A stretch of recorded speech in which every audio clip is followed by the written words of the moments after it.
So hello everyone, welcome back to channel Dipankita blogs. তো চলো সকাল সকাল সবাই মিলে রেডি হয়ে গেছে। আজকে আমরা যাচ্ছি কোথায় তোমরা বুঝে গেছো টাইটেল এন্ড থাম্বনেল দেখে। তো হ্যাঁ, আজকে আমরা যাচ্ছি হচ্ছে কি যে নৈহাটি বড় মার কাছে। তো আমি তো এখন রেডি হয়ে দাঁড়িয়েছি বাইরে, দিক এখনও আসছে। এখন বাজে 6:15, সরি 6:20 বেজে গেছে। আমার ওই 20 মিনিট লেট করে ফেলেছি। আমাদের 6টার মধ্যে এখান থেকে বেরিয়ে যাওয়া কথা ছিল, কারণ হচ্ছে কি যে মা ওখানে গিয়ে দণ্ডি কাটবে। তো সকাল সকাল পৌঁছতে পারলে ওটা ভালো হতো, বাট লেট হয়ে গেছে, কিছু করার নেই। এখন আমি যাচ্ছি আস্তে আস্তে এগিয়ে এখান থেকে। তো ও মানে দীপ আর দীপের বাবা এখন দুজনে মিলে আসেনি, ওরা আসবে।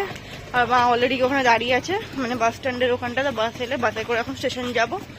তো চলো যাওয়া যাক, আর ব্লগটা দেখতে থাকো, আশা করি ব্লগটা ভালো লাগবে। তো চলো পৌঁছে একেবারে স্টেশনে গিয়ে দেখা হচ্ছে। তো ফাইনালি পৌঁছে গেছে। কি টাকার দিকে ও সকাল সকালে ঘুম থেকে উঠেছে, তো অনেক খুব ফ্রেশ মুডে নেই, যেন ব্লগে বেশি আসছে না। একটু এখনো একটু ঠিকঠাক হবে, তারপর আবার আসবে, তাই তো? ও এখন চোখ মুখ দেখছো, ঘুমটা ঠিকঠাক কাটেনি, অনেক ভরে উঠেছে, তো সেই কারণে সবাই ভরে উঠেছে। তো আমরা তাড়াহুড়ো করে টিকিট ফিকিট কেটে ট্রেনে উঠে পড়েছি। তো চলো নৈহাটির দিকে যাওয়া যাক এবার। আর একটা দিক ভালোই হলো যে আমরা যে স্টেশনে এলাম, টিকিটটা কাটলাম, একটু লাইন দিতে হচ্ছিল, প্রচন্ড লাইন রয়েছে, বাট সঙ্গে সঙ্গে প্ল্যাটফর্মে এসে ট্রেনটা পেয়ে গেছি। তো এটা একটা প্লাস পয়েন্ট, বেশিক্ষণ ওয়েট করতে হয়নি, ট্রেনটা এখনই ছেড়ে দেবে। লাইনটা তোমরা দেখো, মা হচ্ছে যেহেতু দণ্ডি কাটবে, তো সেই জন্য মাও এখন গঙ্গায় যাবে, স্নান করে দণ্ডি কাটবে। তো মায়ের হয়ে যাবে তাড়াতাড়ি, পুজোটা দেওয়া হয়ে যাবে, বলা ভুল, তাড়াতাড়ি মিন্স দণ্ডি আর তোরা কেটে আসাটা খুবই কষ্টের। তো দণ্ডি কেটে তো মা ওই দিক থেকে ঢুকবে সোজা, তো মাকে লাইন দিতে হবে না, মায়ের সাথে পাওয়া যাচ্ছে। বাট আমি আর দীপকে এখন লাইনে দাঁড়াচ্ছি, কারণ দণ্ডি যারা যে কাটবে তার সাথে একজনকে অ্যালাউ করেছে। তো চলো, লাইনটা এখন কত লম্বা, কোথায় গিয়ে শেষ সেটাই এখন দেখার। সেদিনকার মতো মনে হয় লাইনটা এবার এবছরও হয়েছে। এইটা শেষ হতে হতে তুমি ভেবে না প্রায় দুপুর 3টে। এখন এই যে মা যাচ্ছে গঙ্গা স্নান করতে।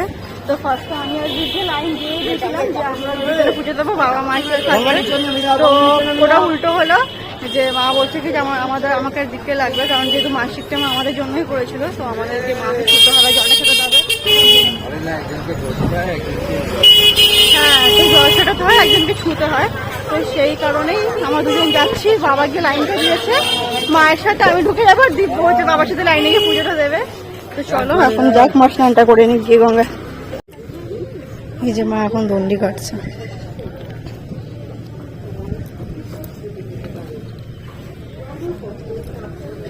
আমার এটাই চিন্তা হচ্ছে যে মেজে প্রচুর গরম, মেজে বলছি সরি, রাস্তা প্রচুর গরম, রাস্তা থেকে মন্দির অনেক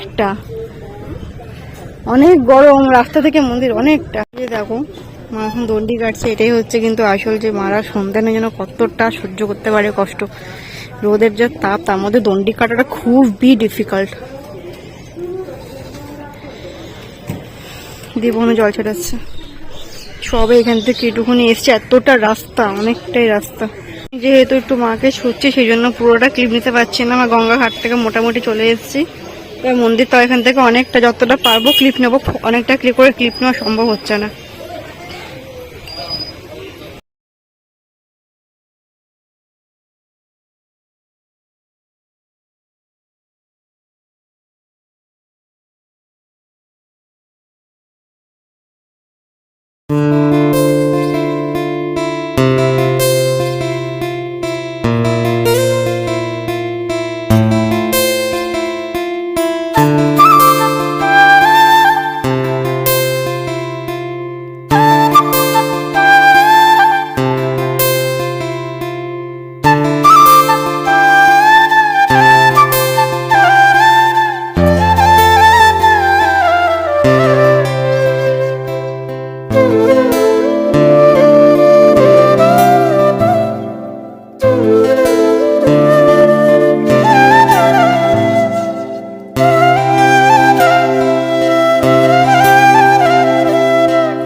এই যে এখন ওরকম লম্বা লাইন রয়েছে, আমাদের পুজো দেওয়া হয়ে গেছে, সবাই এই যে যাচ্ছে হেঁটে হেঁটে। এখন কি খাওয়া দাওয়া করলাম, খাওয়ার সময় এত জোরে সবাই খিদে পেয়েছিল আর ভিডিও করা হয়নি। আর এই যে দীপ যাচ্ছে এখানে, এখন তো ব্লগ ফ্লগ করে না, খুব শীঘ্রই তো চ্যানেলটা আমাদের আর থাকবে না, বুঝতে পারছি সেটাও আমি। ডিলিট ফিট অপশন দেখতে হবে, কারণ এখন ব্লগের ওনার এখন ব্যস্ত হয়ে গেছে, এখন ব্লগের ওনার বডিগার্ডের কাজ করছে তো সালমান খানের, ওই জন্য এখন ও কিছু করতে পারবে না, আর কিছু করার নেই। দাঁড়িয়েছি, ওই যে বাবা মা ওখানে চা খাবে আর আমি আর দীপে দাঁড়িয়ে রয়েছি। কিছু বল, তুই তো ব্লগ করছিস না, তুই কি ওদেরকে জানা তুই কি ব্লগটা চাস নাকি চ্যানেলটা ডিলিট করে দিতে চাস, ক্লিয়ার কর। এখন কিছু বলতে পারছি না, পরে যাও। তাই আমি তাহলে বলছি গাছ, যদি এরকম চলতে থাকে তোমরা দেখবে দীপের জন্য চ্যানেলটা নেই, আমি বলে দিচ্ছি তোমাদেরকে।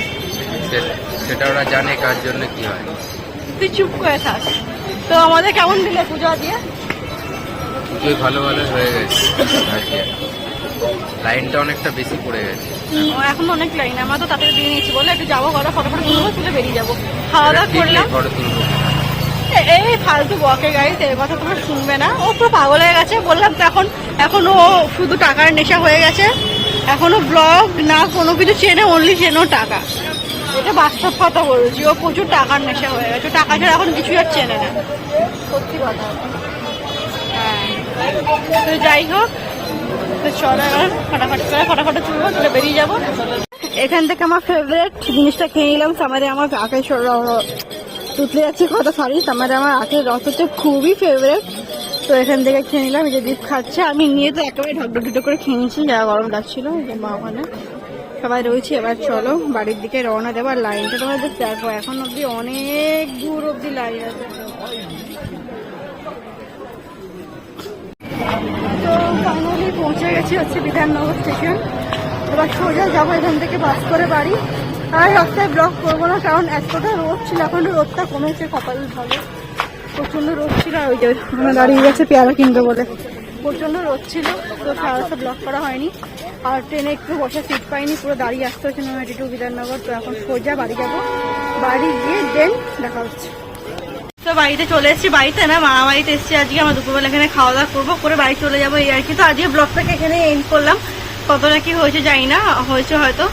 তো কেমন লাগলো আজকে ব্লগটা সবাই কমেন্টিং কিন্তু জানিও। আর দীপ ওখানে বসে রয়েছে, ওর ব্লগে আসছে না, মানে এতটা গরম আজকে পড়েছে হঠাৎ করে, কদিন বৃষ্টি ছিল, বেশ ঠান্ডা ছিল, আবারও গরমটা পড়েছে, পুরো বিধ্বস্ত লাগছে। তো চলো আজকে ব্লগটা এখানে এন্ড করলাম, সবাই ভালো থেকো, সুস্থ থেকো, টাটা।